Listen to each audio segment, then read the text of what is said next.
Men of Iron. Chapter 5.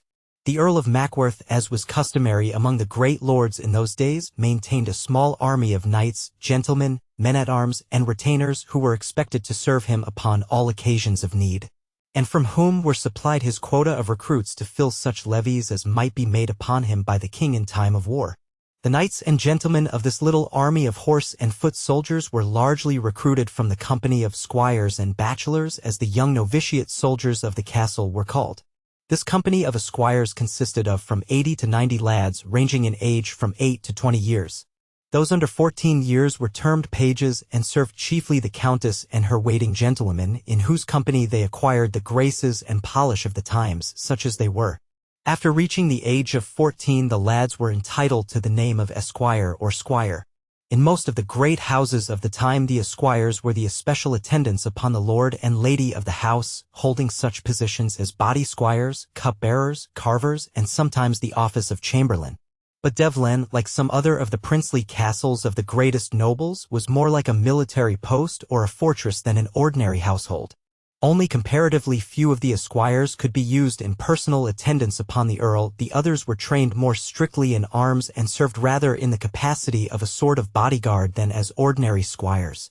For, as the earl rose in power and influence, and as it so became well worth while for the lower nobility and gentry to enter their sons in his family, the body of squires became almost cumbersomely large. Accordingly, that part which comprised the squires proper, as separate from the younger pages, was divided into three classes. First, squires of the body, who were those just past pagehood, and who waited upon the earl in personal service. Second, squires of the household, who, having regular hours assigned for exercise in the manual of arms, were relieved from personal service excepting upon especial occasions. And thirdly and lastly, at the head of the whole body of lads, a class called bachelors, young men ranging from 18 to 20 years of age. This class was supposed to exercise a sort of government over the other and younger squires, to keep them in order as much as possible, to marshal them upon occasions of importance, to see that their arms and equipments were kept in good order, to call the roll for chapel in the morning, and to see that those not upon duty in the house were present at the daily exercise at arms. Orders to the squires were generally transmitted through the bachelors, and the head of that body was expected to make weekly reports of affairs in their quarters to the chief captain of the body.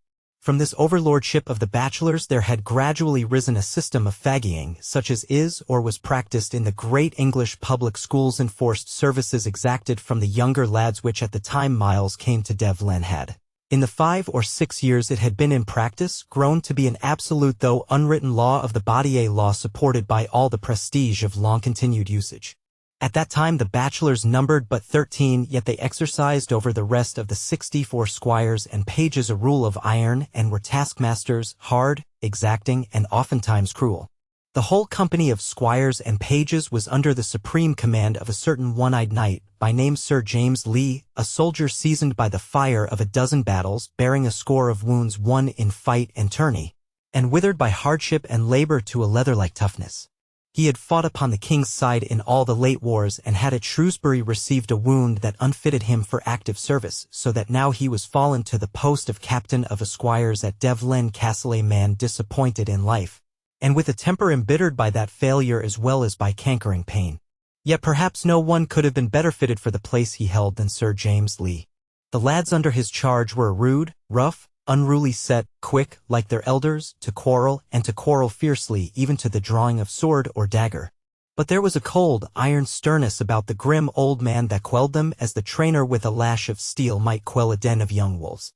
The apartments in which he was lodged, with his clerk, were next in the dormitory of the lads, and even in the midst of the most excited brawlings the distant sound of his harsh voice, "Silence, messers," would bring an instant hush to the loudest uproar.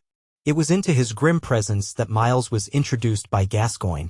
Sir James was in his office, a room bare of ornament or adornment or superfluous comfort of any sort, without even so much as a mat of rushes upon the cold stone pavement to make it less cheerless. The old one-eyed knight sat gnawing his bristling mustaches.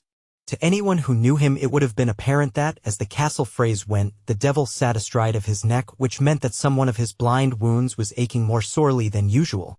His clerk sat beside him, with account books and parchment spread upon the table, and the head squire, Walter Blunt, a lad some 3 or 4 years older than Miles and half a head taller, black-browed, powerfully built, and with cheek and chin darkened by the soft budding of his adolescent beard, stood making his report. Sir James listened in grim silence while Gascoigne told his errand. "So, then, pardee, I am bid to take another one of ye, am I?" he snarled. "As though ye caused me not trouble enow, and this one a cub, looking a very boor in carriage and breeding. Mayhap the Earl thinketh I am to train boys to his dilly-dally household service as well as to use of arms."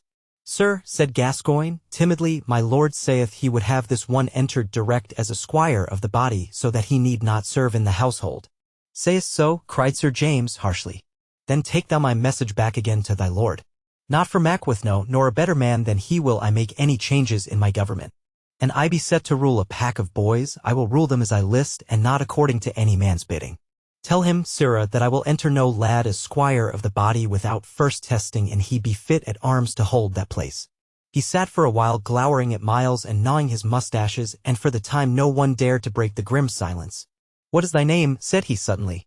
And then, almost before Myles could answer, he asked the head squire whether he could find a place to lodge him. "There is Gillis Whitlock's cot empty," said Blunt. "He is in the infirmary, and belike goeth home again when he cometh thence. The fever hath gotten into his bones, and—" "That will do," said the knight, interrupting him impatiently. "Let him take that place, or any other that thou hast. And thou, Jerome," said he to his clerk, "thou mayst enter him upon the roll, though whether it be as page, or squire, or bachelor, shall be as I please, and not as Mackworth biddeth me. Now get you gone." "Old Bruin's wound smarteth him sore," Gascoigne observed as the two lads walked across the armory court. He had good-naturedly offered to show the newcomer the many sights of interest around the castle, and in the hour or so of ramble that followed, the two grew from acquaintances to friends with a quickness that boyhood alone can bring about. They visited the armory, the chapel, the stables, the great hall, the painted chamber, the guardhouse, the mess-room, and even the scullery and the kitchen, with its great range of boilers and furnaces and ovens. Last of all, Myles's new friend introduced him to the armor-smithy. "My lord hath sent a piece of Milan armor thither to be repaired," said he. "Belike thou would like to see it." "Aye," said Myles, eagerly, "that would I." The smith was a gruff, good-natured fellow, and showed the piece of armor to Myles readily and willingly enough. It was a beautiful bassinet of inlaid workmanship and was edged with a rim of gold. Myles scarcely dared touch it. He gazed at it with an unconcealed delight that warmed the smith's honest heart. "I have another piece of Milan here," said he. "Did I ever show thee my dagger, Master Gascoigne?" "Nay," said the squire. The smith unlocked a great oaken chest in the corner of the shop, lifted the lid, and brought thence a beautiful dagger with the handle of ebony and silver gilt, and a sheath of Spanish leather, embossed and gilt. The keen, well-tempered blade was beautifully engraved and inlaid with niello work, representing a group of figures in a then popular subject, the Dance of Death. It was a weapon at once unique and beautiful, and even Gascoigne showed an admiration scarcely less keen than Myles's openly expressed delight. "To whom doth it belong?" said he, trying the point upon his thumbnail. "There," said the smith, "is the jest of the whole, for it belongeth to me.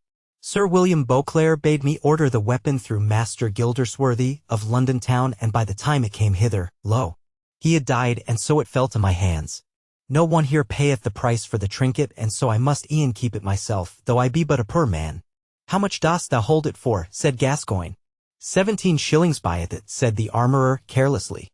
"Aye, said Gascoigne, with a sigh, "so it is to be poor, and not be able to have such things as one loveth and would fain possess. 17 shillings is nigh as much by half again as all my yearly wage." Then a sudden thought came to Myles, and as it came his cheeks glowed as hot as fire. "Master Gascoigne," said he, with gruff awkwardness, "thou hast been a very good, true friend to me since I have come to this place, and hast befriended me in all ways thou mightest do, and I, as well I know, but a poor rustic clod.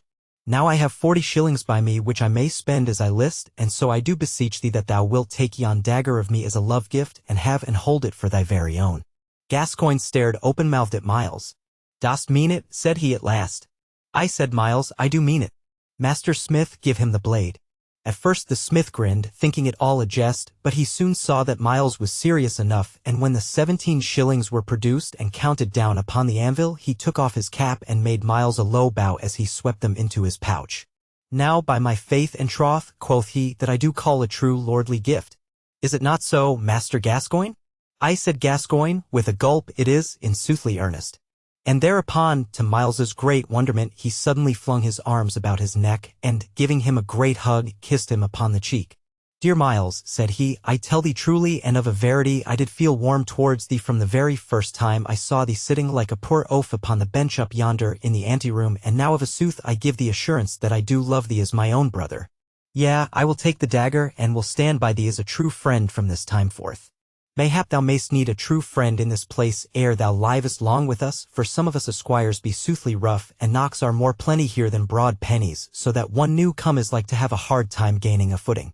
"I thank thee," said Miles, "for thy offer of love and friendship, and do tell thee, upon my part, that I also of all the world would like best to have thee for my friend." Such was the manner in which Miles formed the first great friendship of his life, a friendship that was destined to last him through many years to come. As the two walked back across the great quadrangle upon which fronted the main buildings of the castle, their arms were wound across one another's shoulders after the manner, as a certain great writer says, of boys and lovers.